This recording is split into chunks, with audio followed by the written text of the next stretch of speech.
Hi everyone, this is Pam at the Paper Outpost, and today if you want to see a super easy way to make a double pocket book folder for your journals, this is a very simple technique. Anybody can do it. I'm going to show you some examples of done ones. This is using an Edith Holden page. So there's a little flower on the front and really pretty font on the back, so it doesn't need a lot of extra decorating. This is a sewn one, an example of a sewn one, and here's an example of a non-sewn one. And this is, I believe, another Edith Holden page. But I just loaded this one up to the gills, put in some extra little, this is on a brad. Quick and easy, and I will show you how to do these. So let's get cracking. Okay. And then we'll decorate a couple at the end so you can get an idea of how to do it. So basically, you take any book pages. I'm going to do one sew, one not sew. And so here we go. So this is a vintage book page, and you just want to make sure that when you make your pockets that the paper doesn't snap because of the age. You can use newer pages. They're a little more sturdy for this. But one thing I would like to mention, if you're going to put them into journals, sometimes using the thinner pages there's an advantage because you are strengthening it by folding it. So it's going to give it the clout to uphold holding something in there, but it's not going to be so fat. So you can experiment with what works for your journals. I like to use the not super thin pages, but the thinner pages for these because, like I said, you are doubling up. Okay, so basically you fold 1/3 up, approximately, and that's going to make your pockets. And then fold it in half. Here's the rocket science. You fold it in half. Woo. Okay. So basically, I'm just going to sew down here, and then I'm going to sew around the world like that, and then run off the side. It doesn't have to be neat or perfect. It actually looks kind of neat when it's not perfect. So voila, I already did one. Okay, so as you can see, I sewed it down the middle and around the world, and I have 2 pockets to work with. And so that's the first one. And then what I'm going to do is just ink it up a little bit. This one already has lots of natural aging, and it doesn't really need it, but if you're using a whiter page, you might want to give it a little pizzazz. And remember, you can use other colors than vintage photo. And but if you're making it ahead and you don't know what journal you're going to be making, sometimes using a neutral color, you know it'll go in any journal, and then you can bring out the colors of your specific journal with the decorations and the things that you stuff it with. So this is super simple. Okay, so we have that. And let's say you want to do these, but you want to highlight your pocket entrances, but you've already sewn it together. Just stick a paper in there and do that. And there you go. Okay, so my little brush died on me the other day, so now I'm using a stub. Okay, so we have that one. That one's done. That was easy. And so here's the other one. Now this one has a nice text block on both sides. I'm not afraid of the white here, and I'll show you why. You can cut it off and just use just text, which looks very cool too. But since we're going to doing a little adornment with this one, all of them actually, you'll see what the white space comes as. It's actually an advantage. Okay, I'm going to hit, and I think I'm going to zoom you in so you can see a little closer. There we go. Okay. So now this is the no-sew one. You can do this multiple ways. Fold it in half like the other one.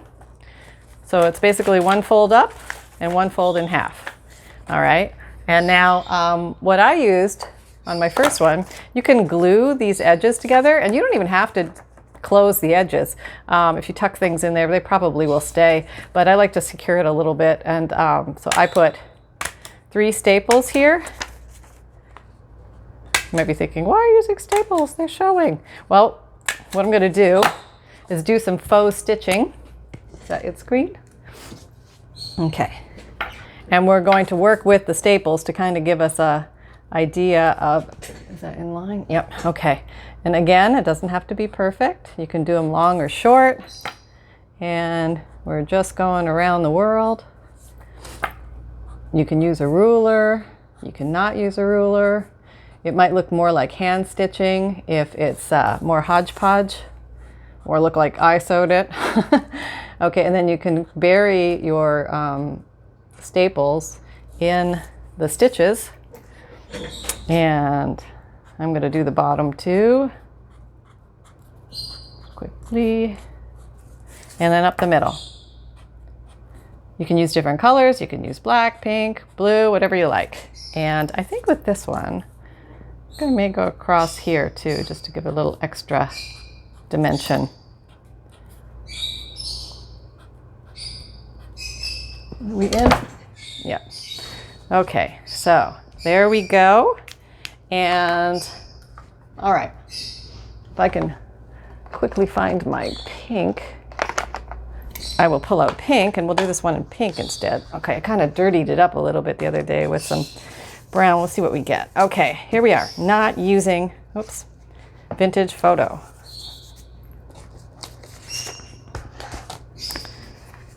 Okay.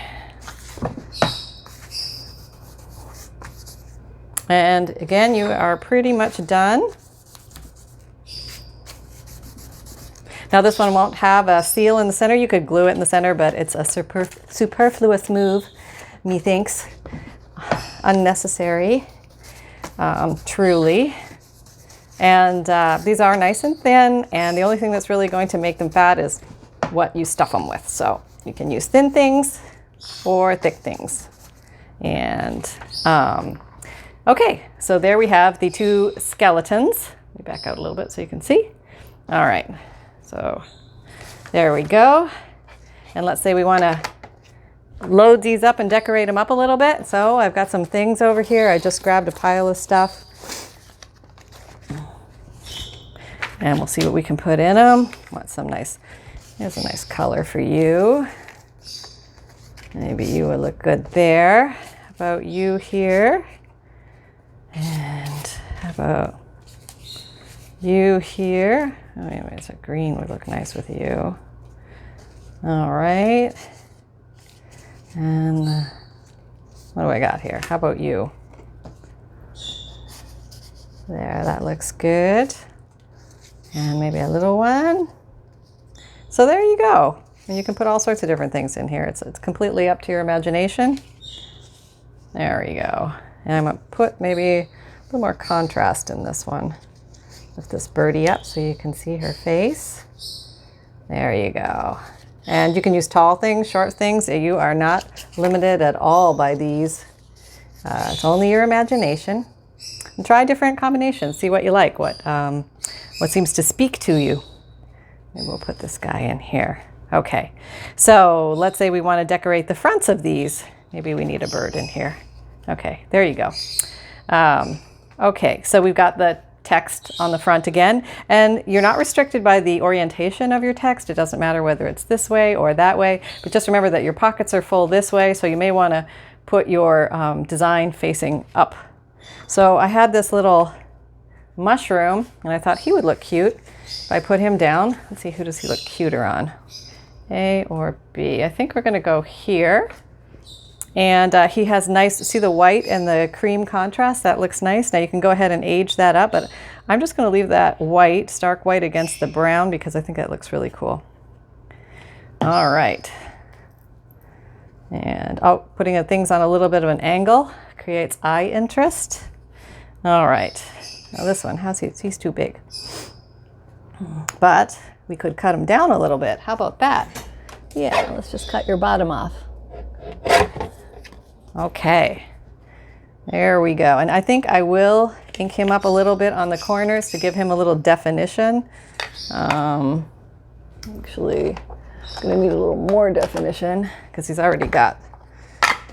blending in there. So I think I'm going to use the old serious one, maple walnut. What are we talking here? Walnut stain.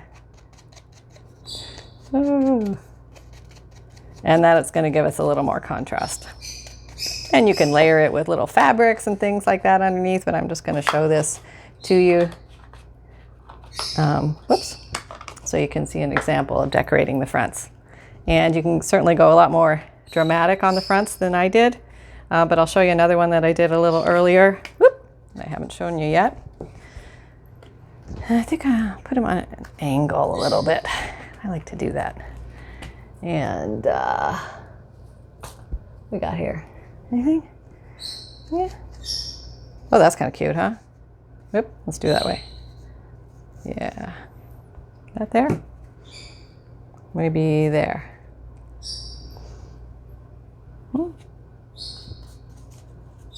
Deciding. Okay, we'll slap you down here. Okay, stick you there. Just a little extra pizzazz. Just had that sitting on the desk. Here we go. Oh, I forgot to do the stitching on the outside. I can see my staples. Okay. And we go around the world.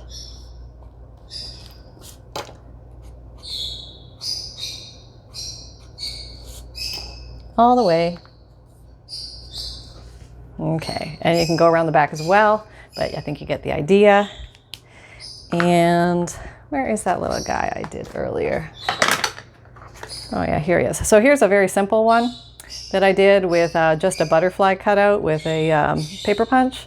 And then I used some liquid pearls to draw a lavender flower sprig. So we can do that on here actually, if I can show you what that looks like. Let me zoom in. Boop. Okay. Get the right color. This one's okay. All right. Gonna make this one just come out of here. Are we in the frame? Oh. There we go. Let me bring it just a little closer so you can see this. So basically, it's just little hash strokes. Very easy to do. Just remember to let it dry. And a little stem. And you have what we do, one little one over here peeking out. Don't have to be attaching. Sometimes not perfect is more perfect. I like that world. All right. So there you go. Another example. Hope found this helpful. If you liked it, please give a thumbs up and subscribe. And I have 3 journals right now in my Etsy store for sale, if you'd like to check those out. And I'm just completing one right now, which I plan on getting the video up probably tomorrow or Monday. And I'll let you guys know when that one is ready as well. So take care, everyone. Have a fabulous day and happy crafting.